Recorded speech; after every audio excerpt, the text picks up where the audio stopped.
Top quality और consistent performance के लिए सिर्फ सिल्वर पंप नाम याद रखना। સમાચાર સુરતમાંથી કે જ્યાં શિવશક્તિ ટેક્સટાઇલ માર્કેટમાં હજુ પણ આગ યથાવત છે। પહેલો અને બીજા માળની આગ કાબૂમાં, ત્રીજા માળની આગ હજુ પણ બેકાબૂ હોવાના અહેવાલ છે। 24 કલાક બાદ પણ આગ પર કાબૂ નથી મેળવી શકાયો। આખી રાત ફાયર વિભાગ દ્વારા આગ કાબૂ લેવાનો પ્રયાસ ચાલી રહ્યો છે। 24 કલાકથી આગ ચાલુ હોવાથી બિલ્ડિંગના સ્ટ્રક્ચર પર નબળા પડી ગયા છે।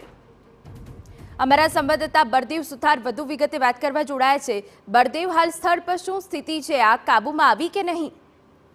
જે રીતે સુરત ટેક્સટાઇલ જે શિવશક્તિ ટેક્સટાઇલ માર્કેટ છે તેની અંદર જે આગ લાગવાની જે ઘટના છે તે સામે આવી છે, જેની અંદર છેલ્લા 24 કલાકથી આગ છે સતત જે લાગી હતી। ગઈકાલે વહેલી સવારે 8 વાગે જે ફરીથી આગ લાગી હતી અને અત્યાર સુધી આગ છે તે ચાલુ છે। જ્યારે ઘટનાની જાણ થતાની સાથે ફાયર વિભાગની અલગ અલગ સૌપ્રથમ તો જે 20 થી વધુ જે ફાયર ફાઈટરો ઘટના સ્થળે પહોંચી અને આગ ઉપર કાબુ મેળવવા માટેનો જે પ્રયાસ કર્યો હતો, પણ જે રીતે આગ છે ધીરે ધીરે જે વિકરાળ સ્વરૂપ ધારણ કરી રહી હતી અને કાલે આખી દિવસ જે છે ફાયર દ્વારા કામગીરી કરવામાં આવી છતાં પણ આગ ઉપર જે કાબુ હતો તે મેળવી શકાયો ન હતો। રાત્રિના સમયે પણ જે પાણીનો માળો ચલાવીને આગ ઉપર જે કાબુ મેળવવા માટે પ્રયાસ કર્યો હતો।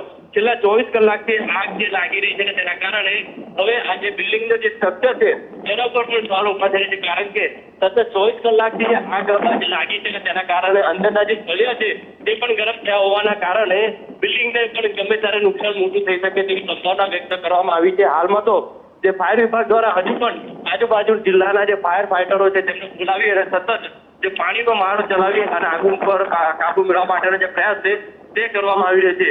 પણ મહત્વની વસ્તુ એ છે કે જે આ શિવશક્તિ ટેક્સટાઇલ માર્કેટ છે તેની અંદર આખું જે શિવશક્તિ ટેક્સટાઇલ માર્કેટ છે તે ખચોખચ એટલે કહી શકાય કે જે કાપડથી ભર્યું હતું।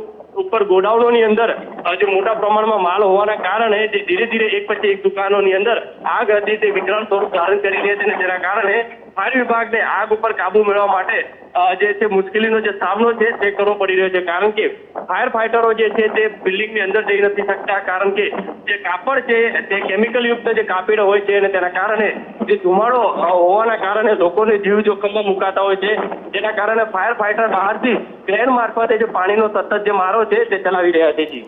બિલકુલ આભાર બળદેવ। તો હજુ પણ ફાયર ફાઈટર દ્વારા જહેમત ઉઠાવાઈ રહી છે। આગ પર કાબુ મેળવવા તમામ પ્રયાસ થઈ રહ્યા છે।